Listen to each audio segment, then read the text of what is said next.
শাড়ি পরেছো? হ্যাঁ, শাড়ি পরবে না?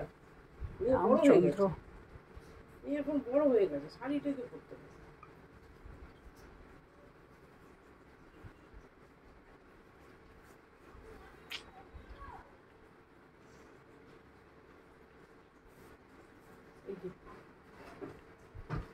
বৌমা শাশুড়িকে বলবে বৌমা না, শাশুড়িকে বলবে সকালবেলা উঠে মাথায় কাপড় দিয়ে, শোনো শোনো যে মা কি রান্না করব আজকে, এমনি করে যাবে।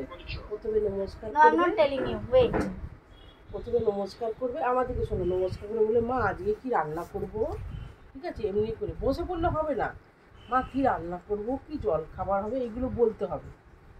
তোমার তো একটু দেখাশোনা চলছে, বুঝেছো? তোমার দেখাশোনা চলছে, তাই জন্য আমি তোমাকে শাড়ি পরা প্র্যাকটিস করছি, বুঝতে পেরেছো তো? শোনো, তুমি প্রথমে একটু শাড়িটারি পরে নিও, তারপরে চুড়িদারের ব্যবস্থা আমি করে দেবো, ঠিক আছে? কিন্তু শাড়িটা প্রথমে, শাড়ি পরে হাঁটতে হবে তো, অমনি করলে রাত্রিরে নাইটির ব্যবস্থা আমি করে দেবো। চলো ওঠো ওঠো ওঠো ওঠো উঠো, অমনি করলো না, অমনি করলো না, ওঠো উঠে দাও, উঠে দাঁড়াও। আচ্ছা গদি নেবো, গদি নেবো, আচ্ছা গদি নেবো।